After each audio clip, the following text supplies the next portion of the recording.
We just want to welcome you and thank you for taking your time to be here with us today. Looking forward to a great session. This is now our third installment of Leading Well. And this is a webcast series that we started just about a month ago to try and engage with some of the amazing people we have who follow us, and as well as some of the fantastic individuals who are within our orbit at the Center for Leadership, who we have a chance to interact with on a more regular basis, and wanted to share some of those conversations with you, as well as learn from you as an audience and learn from people all over. So if you want to populate the chat and tell us where you're coming from this morning, that would be fantastic. I know many of you are from Miami. A number of you also probably have connections to FIU. As we've seen from the first number of sessions, we have people really from all over the world, people who have no connection to FIU. You are welcome here, regardless of how you ended up here, and we're glad that you're here. Glad that you're here today.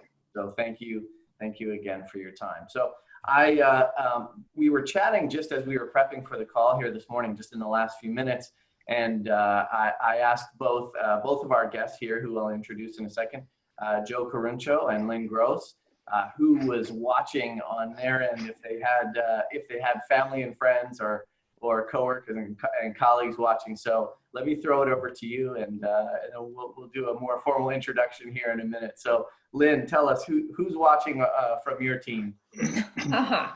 Well, as I mentioned, I mentioned it to my children. They're 13 and 15. 15-year-old is in school this morning. He's taking a summer class, since what else is he gonna do right now?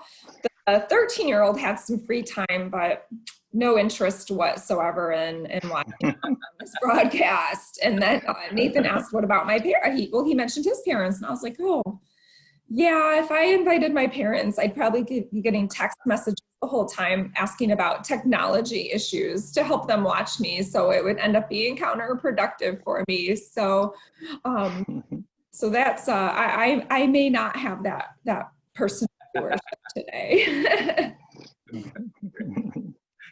Joe, how about you? Well, I had a number of team members and family members threaten that they were going to join. We'll see. But yeah, some of the team members at the office, I know, had registered for it. And then my older kids told me they were going to chime in. So hopefully Great. They're on.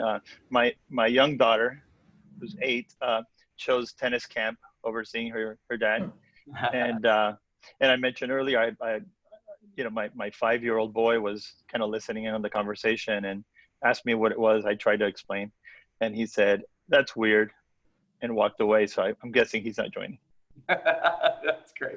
Well, I want to give, thank you. I want to give a shout out. I think my mom is watching from Vancouver Island, from Victoria, and have a number of friends, family friends who are joining this time as well. So hello to those of you who are on, and thanks for being here with us today. So I want to now sort of more formally introduce our two fantastic guests that we have here with us today. As you have, if you've been following these sessions here, you'll see that we have been speaking with a mix of people, from professors and academics, people who are in the sort of leadership development industry and space, to those who are actually leading companies and doing really amazing executive work. And the two individuals we have here with us today are both, I will say, this is some inside baseball here, in that they are both on the Center for Leadership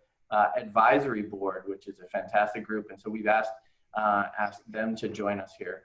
So let me introduce today first Lynn Gross, who is VP of HR for Sunshine State Health Plans, which is an amazing organization that's part of Centene Corporation and has been growing astronomically. And previous to that, she held a role as a VP of HR at Office Depot Office Max, and she can tell us a little bit more about that, but just kind of at a high level. She is a senior HR executive, and so we're going to be hearing a little bit about that. Now, and that's a good bridge to Joe as well. Both Lynn and Joe that are not practicing lawyers, but both have law degrees. So we can maybe get into that here in a little bit. But our next guest is Joe Caruncho.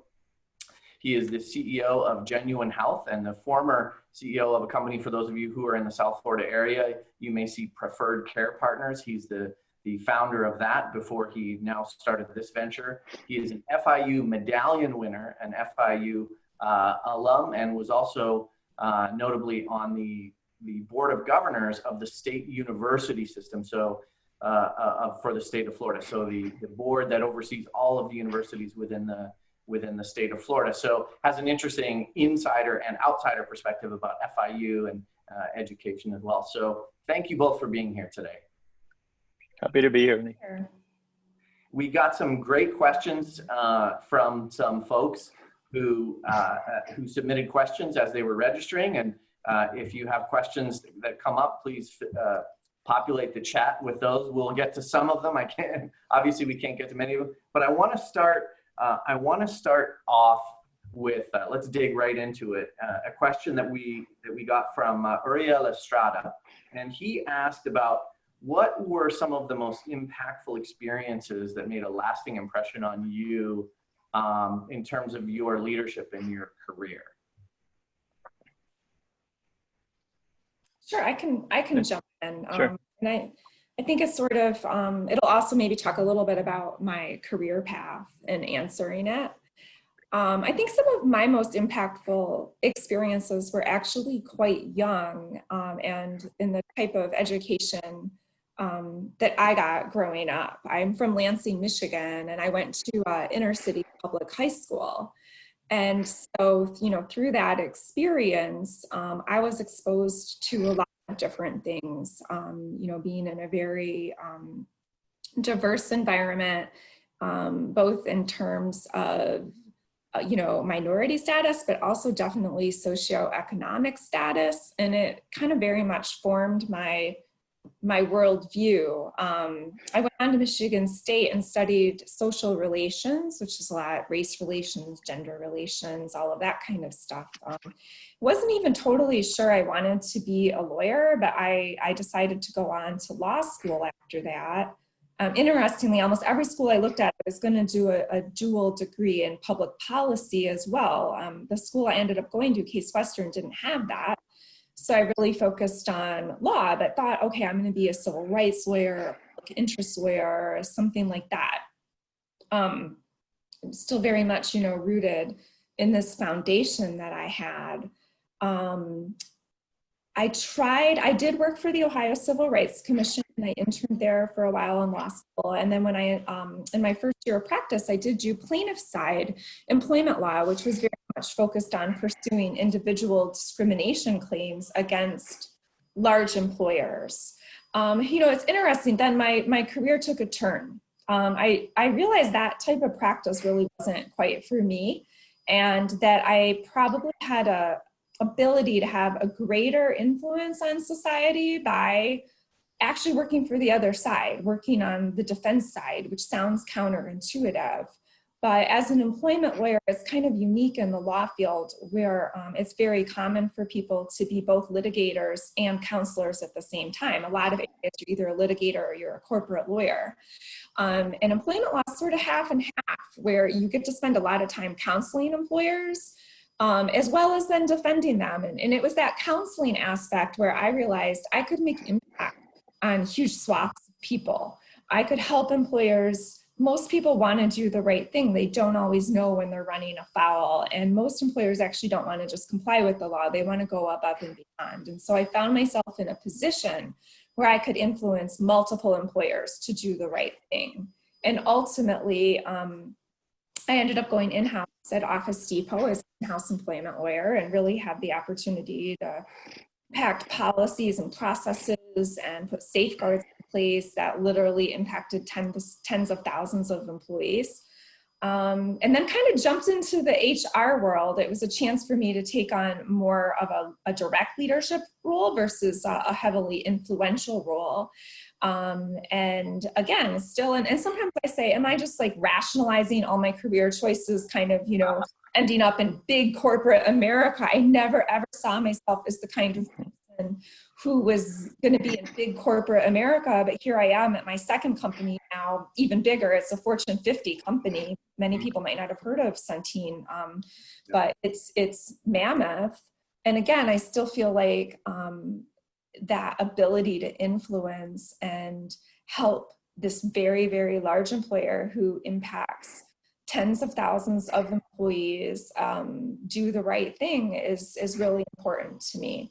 So that's sort of my answer to that question. It's a long... Yeah, there's some interesting, I think there's some interesting kind of nuggets in there about how some of those early experiences shaped your orientation of thinking about, and I know in our pre-conversation about sort of about topics of equality and inclusion and diversity and you know, how that ends up, it isn't often what people think of when they think of someone and necessarily taking the path you did, but wow, really cool. Thank you. Mm-hmm. Thank you. Joe, so, and that's I think a fantastic way to also think about, you know, introducing yourself as well. So that was really helpful. Then Joe, what do you, when you know, you also have a circuitous story, right? And like many or most of us do, you know, how did you end up where you are today? Or what were some of the experiences? I mean, tell us about it. Yeah, it's interesting hearing Lynn's story because you know, I think at the end of the day, Lynn mentioned early experiences, and you know, I think everything that kind of the circuitous road, and that's a very generous way to put it, you know, of how we end here started right from my childhood, right? That we were born in Cuba, and my parents moved here when I was about 4.5 years old or so. So everything kind of shaped from being an immigrant and that whole experience. You know, we had it easy compared to other immigrants because you know, all the assistance that was done for the Cuban refugees or whatever. But you know, still that kind of situation where you know, everything was shaped from that. My dad, including you know, like people, you know, referred to me as serial entrepreneur or whatever. I think even that. I mean, my dad came from Cuba. He was like a master craftsman, you know, make guitars and all kinds of stuff. And got a job within like 30 days. We got to Miami right after we got an apartment, what have you. And 8 years later, when the founder retired, he sold him the business and he ran it until he retired. So, you know, that was my experience getting out of high school. He told me, don't work during high school, play baseball, play in the band, do whatever. You're going to have plenty of years to work. But then I got out of high school and he's like, now come and help me, right? So, so I, you know, I've told people all the important stuff I learned about, even in law, even when I practiced and in business, a lot of it I attribute to those 7 years kind of working in that business and kind of learning, you know, being trial by fire, if you will. But like Lynn, I actually went to law school as a kind of flipped a coin between getting a master's and going to law school. Never really intended to practice at the time. The employers that I interviewed with said like, we have too many MBAs, they're too expensive, they think they know more than they do, et cetera, et cetera. So I said, okay, I'll be a lawyer. I'll be the only guy in the room being interviewed that has a JD instead of an MBA. And then I discovered in law school that I could do corporate securities and learn about businesses and structure stuff and kind of feed my entrepreneurial bug while practicing law, and I ended up doing that for 13 years. You know, part of that and you know, I had the opportunity to work for some, you know, really successful healthcare entrepreneurs, and I learned a lot about the different healthcare businesses. And one of my I always refer to as a mentor in that sense. I got to represent Rick Scott, our former governor, now senator, who founded a company at the time called Columbia Hospitals, and represented him on the acquisition of several hospitals. And he had quit a very successful law career to start that company. And he kind of got in my ear about, hey, you're going to live rich, die poor. You can only build so many hours, blah, blah, blah, blah. If you see an opportunity like I did, make the jump and you know, and move over to entrepreneurship. So, and that was really the idea. That was really that stuck with me. And I eventually just quit cold turkey, quit law, and started Preferred Care Partners, which, as you said, Nathan, it's Medicare Advantage health plan for seniors, health plan for seniors. We were statewide, ran that for 10 years, and sold it in 2012 to United Healthcare. You know, I said it always proves my theory that it takes 10 years to become an overnight success, right? Mhm. So just ran it for about 10 years, sold it, and took some time off, and then started Genuine Health Group about 3.5 years ago. So you're at it again, exactly. And so, Lynn, can you tell us a little bit about just some of the space that Sunshine Health is in as it relates to Genuine Health as well? Yeah, sure. So we are a managed care organization, and Centene really started. What does that mean for those people who have no idea? Yeah, no, that's actually a great question, because I don't even think I really knew what it meant when I joined. And the way I describe it to people, we're not just an insurance company. People tend to think it's just processing insurance claims for healthcare, and it's so much more than that. Actually really do what managed care says. We help manage the care of our members. So just like a really simple example would be, let's say we have a member in a high-risk group. That person is going to be assigned a care manager. And let's say that person ends up in the hospital for whatever reason. That care manager is going to call them, help coordinate their care as they exit the hospital, make sure they're getting the follow-up appointments they need, and that may be with multiple specialists. So it's really helping ensure that our members get the health care that they need. And you know, that example was on the back end probably of a rather traumatic event, but it can also be on the front end. Making sure that people are getting their preventative care appointments, taking advantage of all of the benefits that they have. In some cases, it might be coordinating travel to appointments. So it's helping ensure our members get the best health care possible. We have a great, we have a question here, another question from Fabrizio Songa, who is asking about virtual leadership. You know, a lot of what we're doing now is in the context of Zoom or Microsoft Teams or whatever platform you're using. What are some of the things that you have seen work well or not well, or you stumbled along the way for both of you? What have you seen, or what's worked well? Yeah, I'll take a step.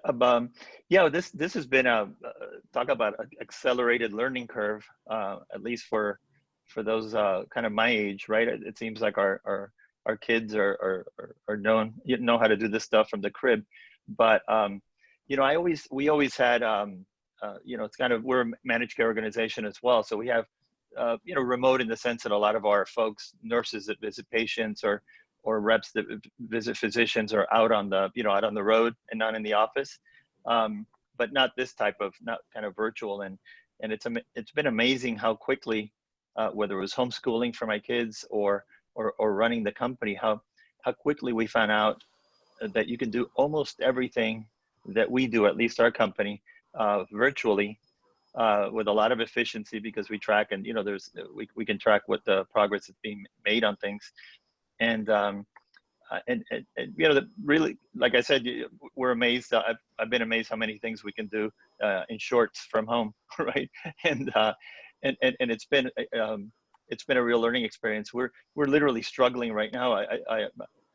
We had just rented a new beautiful office corporate headquarters, 14,000 square feet, a whole floor in Coral Gables, and took months, as you can imagine, to build out and everything. And we finally took delivery of it April 1st, and no one has worked there. I go in every once in a while. Some of the leadership is starting to come in, but it's literally, it's like, you know, an empty floor. Is kind of weird, but we're struggling now and deciding whether we just leave some folks, especially while this pandemic remains.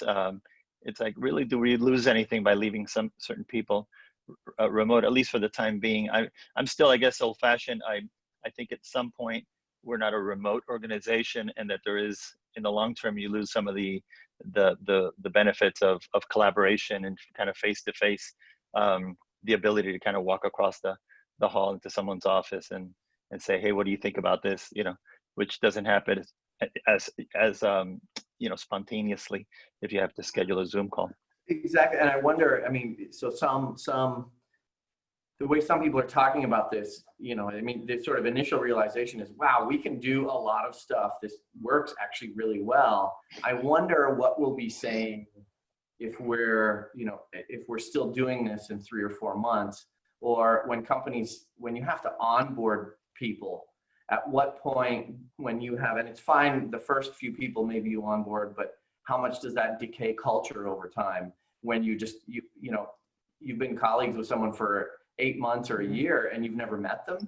Or, how do you have those serendipitous conversations where you learn that information that wasn't planned in a call where you were going to talk about it, but that somehow was really important, right? Some of those informal networks, I think, which turned out to be, got some really fascinating research on that in the last 10 or 15 years, the importance of informal networks in organizations, how that some of those could probably still exist in the context of, virtual, but some of them are going to go away, or there's a downside to it, right? So I think some people have sort of announced, hey, we won't ever go back to work. I wonder, maybe the pendulum has just swung, right? But clearly, for many of us, I think we've realized that there's a lot more we can do. So let me can I rephrase it a little bit for Lynn? Is there anything that you've noticed when you are leading, because you're leading a large team, that you have found really helpful in leading in a virtual environment? Like just it could be very, very small or large. Yeah, I think, it's interesting. I want to come back and touch on that cultural component too. So remind me if I forget, but I've typically led geographically dispersed teams already. Like, people at my last job, whether all over the country or here, I've had team members across the state. And so I think many of us are already sort of used to that. I actually think, though, I've improved the way I lead my team because of this, because there's been so much more focus on Zoom and technology. I would kind of fall into the trap of just holding phone calls a lot with my team. And now we're making a conscious effort, because we've lost that human contact, even with the ones that were in the same office, to do the Zoom meetings. Oh, interesting. Yeah, so I kind of find like we're reconnecting in a way that maybe we hadn't. And I take accountability for that. I should have been doing it all along and putting in that effort all along to make sure we were sort of connecting face to face, even if virtually. We try and build in periodically like little team building events, like meet the pet day or whatever. So you get your dog or your cat on the meeting. And a lot of our leaders have been doing lots of different things like that too, just to kind of make it fun and light and to add that personal touch. So back to the culture thing though, Nathan, I think so much of this, we have evolved, and the world of work is changing, and most things can be done remotely. I think the culture question is the big thing. I just even think about when I started at my current company, I didn't make it to the corporate headquarters for about a year for a variety of reasons. And I struggled to fully understand the culture of the company. Once I went, because it's like, it's interesting when you work for a subsidiary, there's different cultures in an organization and subsidiary. You're talking about the headquarters, not the Florida headquarters. But yes, the national headquarters or the worldwide headquarters versus Florida, where I am based. And so there were certain things I sort of struggled to acclimate with and struggled to fully understand. And I did, when I finally made it to the corporate headquarters and sort of felt it and observed it firsthand. And then of course, making those face-to-face connections with the people I talked to every day, it kind of put the whole culture in perspective for me and made it a lot easier for me to really understand where to push, where not to push, what I could influence, what I couldn't, and just simply why some things were the way that they were. So I think you raise a good point. That's maybe the big question mark, is the cultural impact of not being face-to-face or in a room or in a building with people for a sustained period of time. And I think the first number of months, right, well, everyone knows each other, and so it's like Exactly. a continuation of that. But over time, what's the decay? Well, Yeah, Nathan, and also, I mean, I agree 100% with what Lynn was saying, but it's the factor you just mentioned. I mean, this is a bunch of friends, almost family, um, connecting for the short term through Zoom. But how do you establish those kinds of where you really care about the other folks, and what I call how do you get people to drink the Kool-Aid if you don't have those personal connections? And the other thing, even when you're in an office, we deal all the time with breaking silos, right? It's what happens in the broader society as well, right? Of getting people from different departments together and kind of forcing that collaboration so people don't kind of retreat to their little tribal camps, right? So, I think the jury's out long term for sure. So I want to put this out to our audience here, and we can summarize this. We'll send this to you in a post, webcast follow-up. If you have some just things that you found work really well to connect with others or lead, it doesn't have to be profound insights, but just small things that you have seen to be helpful, put that in the chat, and we're going to summarize that, and we'll send that out to everyone in a post post webcast email probably in the next day or so. But we'd love to hear from you what's been working in terms of how you've been able to adjust your leading, or things you've seen leaders do that have worked really well, or things that have been surprising. We can create a little bit of a playbook, and some of you have probably seen some of these best tips or other things like that, but we want to hear from you and create our own curated version of it now that we've been in this here for a little bit of time. I was fascinated when we have when we plan for this webcast, we have conversations with our guests ahead of time, and I was fascinated to hear this topic come up twice now, 2 different times with each of you, and it's around this idea of innovation and change, and something. So one of my good friends works with organizations to help think about large-scale strategic change. And sometimes it's not even large scale, but just how do you overcome resistance to change in organizations, right? And organizations really struggle with this. What's been, to me, really interesting during this pandemic is that organizations have changed, have made such significant changes that might have otherwise taken them years, and they've done it in 2 or 3 months.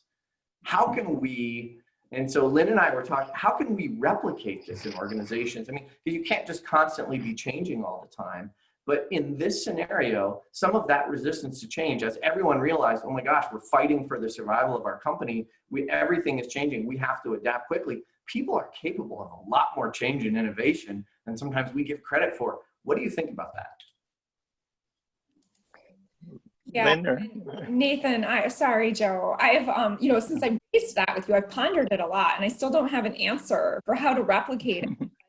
I do think, I mentioned, like, this word at 3 or 4 years ago, a big buzzword was disruption, disruptor, and companies that weren't the disruptors were trying to figure out how to become one, or what could cause them to become one. And I think many who aspired for that, struggled with it. And here now we've had this sort of external force disrupt all of us, and we've seen incredible amounts of innovation, ability to change, and resilience as well. And I think it's a really good thing to think about and I think we're going to probably be faced with unforeseen large-scale changes many months to come, right? We don't know what's going to happen with COVID and how long it's going to last and when we'll have a vaccine or any of that. So there's probably enough of this change that we can't control that will continue to be thrust upon us for some time, that we all and businesses all will have to continue to evolve and respond and be innovative. But let's just say we go back into more a period of normalcy, right? We know change is constant, but the pace of change recently has been exponential. How can we cultivate some of this? Are there artificial ways that we can just pretend that we don't have something available to us anymore, and then think, how do we respond to that? How do we operate differently? Is there a way to force ourselves? Because what we've done the last few months is like mind-boggling. Is a world, right? As a world, so much has changed. Yeah. You mentioned, Nathan, about you can't change all the time. And we've talked about this. I'm a big believer, and we've talked about it, that you almost have to change all the time, right? So in preferred care partners, for example, one of my big things, I take the team away every year, kind of strategic planning, and it was literally like, okay, we're starting the company tomorrow without changing who we are and what we do. If we were starting it today, would we do it differently? And then, well, why don't we do that, right? And just like everything's on the table, and to change it, and I always tell them, we don't want to be BlackBerry, we don't want to be Blockbuster.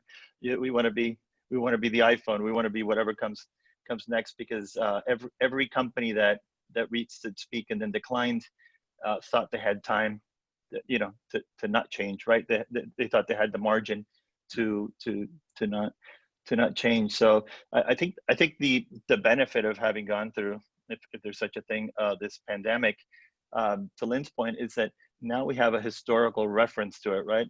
I mean, if I'm making that same pitch to my team next year, I'm not talking about BlackBerry. I'm talking about, this is possible. Look at what we did during this pandemic that was thrust upon us. Look at the amazing things that we did in a short term. So don't tell me we can't do this, right? And it actually, again, it's not a good thing that it happened, but I think it does give us something to refer back to, and kind of paint a picture for people of what is possible when you need to do stuff. Yeah, it's and I guess thank you for that. And you, Joe, I know you had mentioned with you like to make people uncomfortable, right? Yeah, they used to call me the chief disorganization officer at preferred care.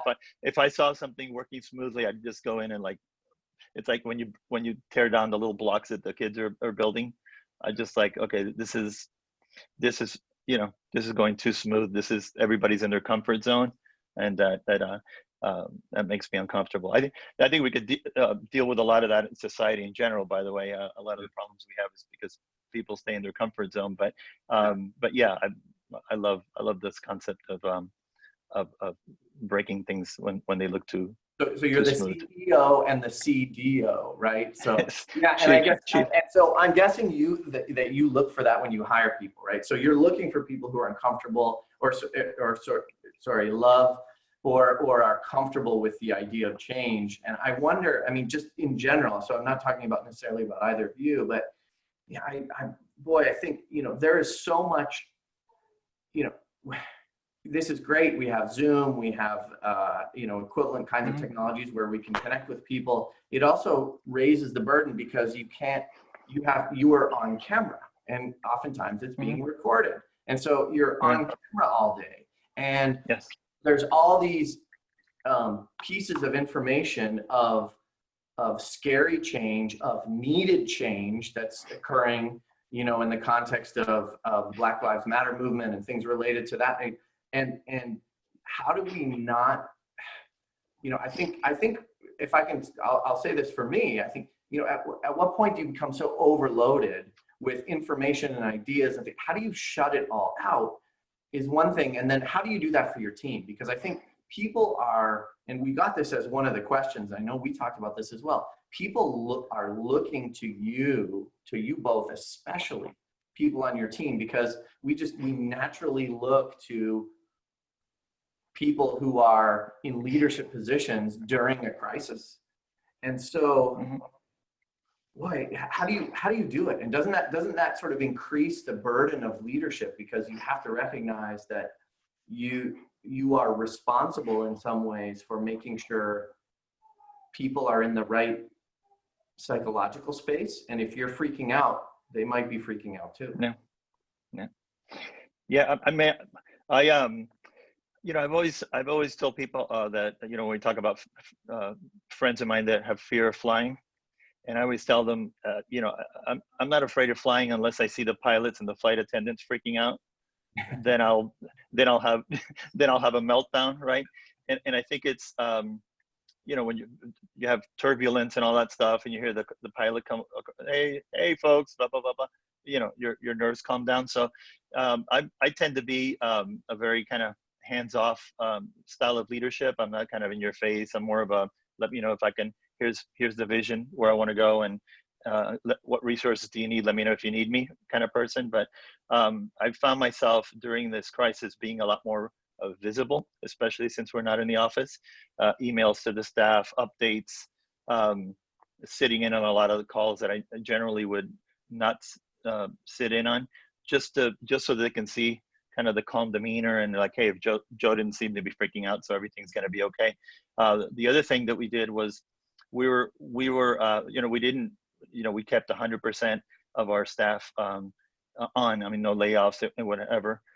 So that to try to give them comfort, but kind of a small example, but we were scheduled to roll out new benefits, including a 401k, a lot of these benefits that we're just putting into place. It's a new company on July 1. And when someone suggested, hey, maybe we should hold off on that because we don't know what's happening, I said, no, absolutely not. This is the time that we need to actually implement that.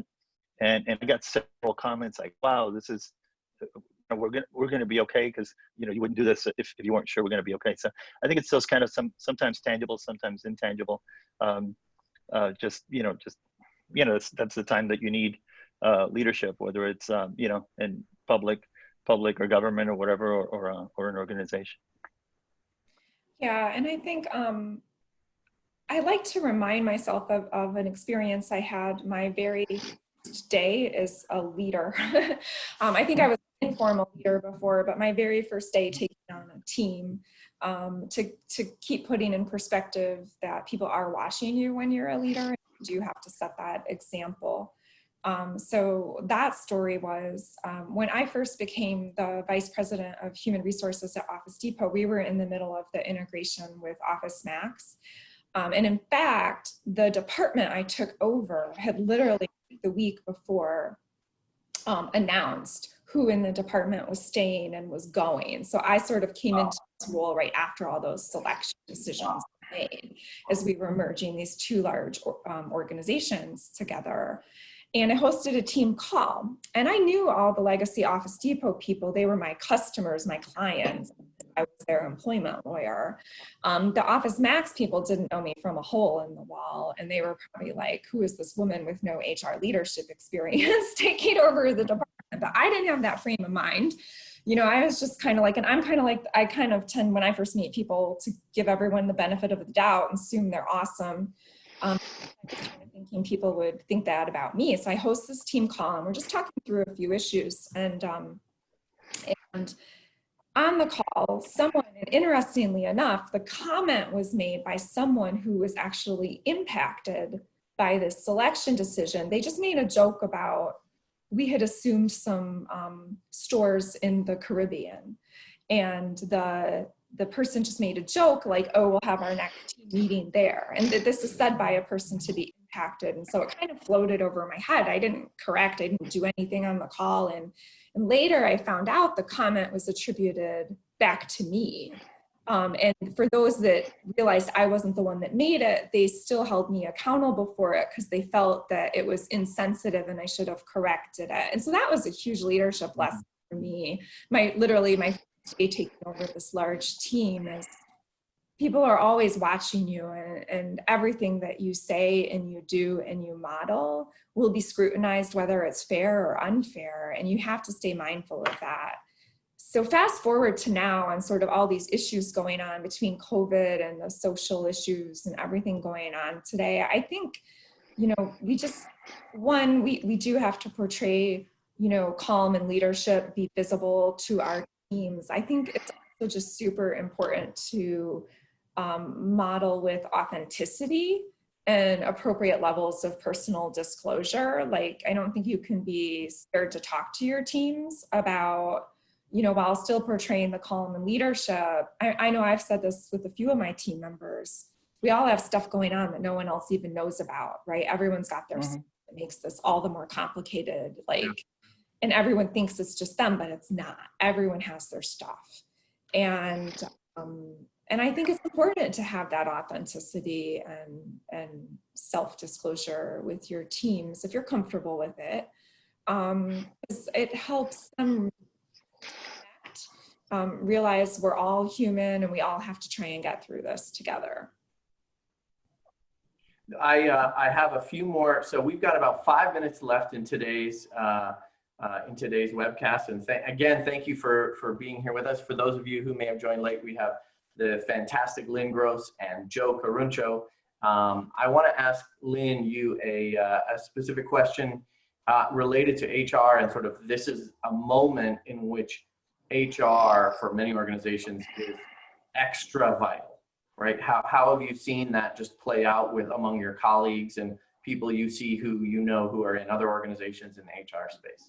Yeah, I mean, I think across the board, this is like HR's really had to step up. I was talking with someone a few weeks ago, not in my company, outsider, and that person that said something that I thought that really hit me, that, this has really been sort of HR and the CFO's moment to really partner with their CEO and carry their organizations through this unprecedented time, for different reasons, both departments, but just from the initial response to when this all started to unravel and we all started to get reports of people maybe needing to go get tested, to this or that, to dealing with those individual circumstances, to formulating the strategies of how to get people out of the offices, and now the focus on ultimately how do we get people back to the office with everything that's changed,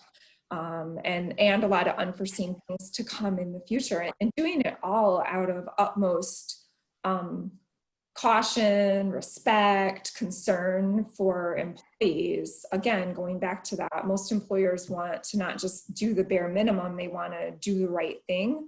And I think you're seeing HR departments across the world help their companies be really mindful of that. And I think many companies are showing that they really are supporting their employees through this right now. Yeah, and some have stepped up in a really significant way where they're not just giving lip service, right? Like some companies have advertised that they're it's a $10 billion company and they've announced that they're giving $1 million to something. It's like, well, yeah, great. And I'm not criticizing it necessarily, but you wonder sometimes with some organizations, is it just a PR move? And other organizations really deeply care. They really are doing the right thing.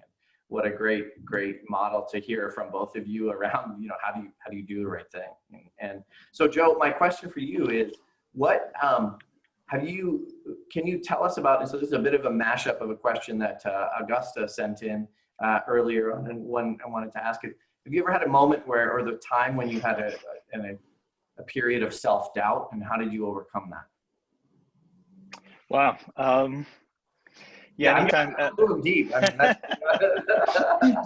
have I ever had a period that I didn't have those days, right? I quit law, I mentioned, to start Preferred Care Partners and kind of bet the farm on it. I had savings, zero debt, et cetera, and just quit cold turkey.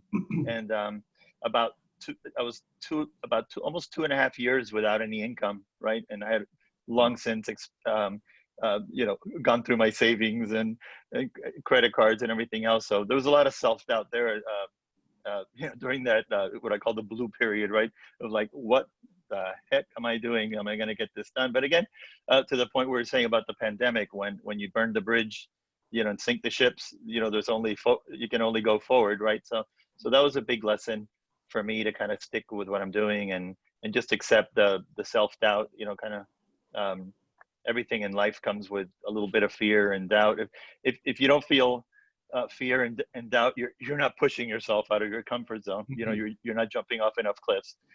So I guess one of the things of getting old, you get comfortable feeling that doubt, and relying on past experiences and how at least, hopefully a majority of them worked out when you thought, the sky was falling, and you used that to move forward.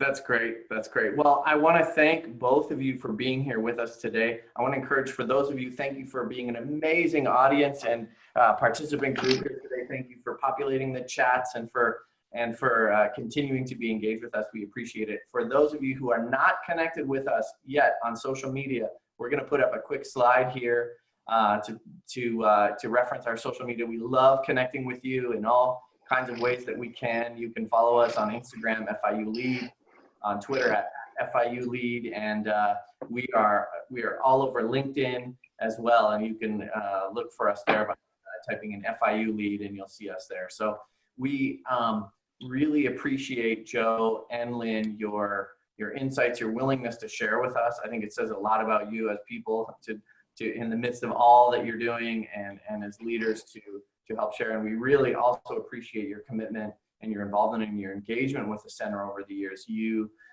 really help us be better and encourage us. And I want to just tell you how much I appreciate you both in that context. So thank you again. And again, for those of you who this was your first time joining, be with us next time in 2 weeks. We have the fantastic, and I'm just going to keep using that word because we have fantastic guests, Ebony Smith with us. And so we'll look for more information on that.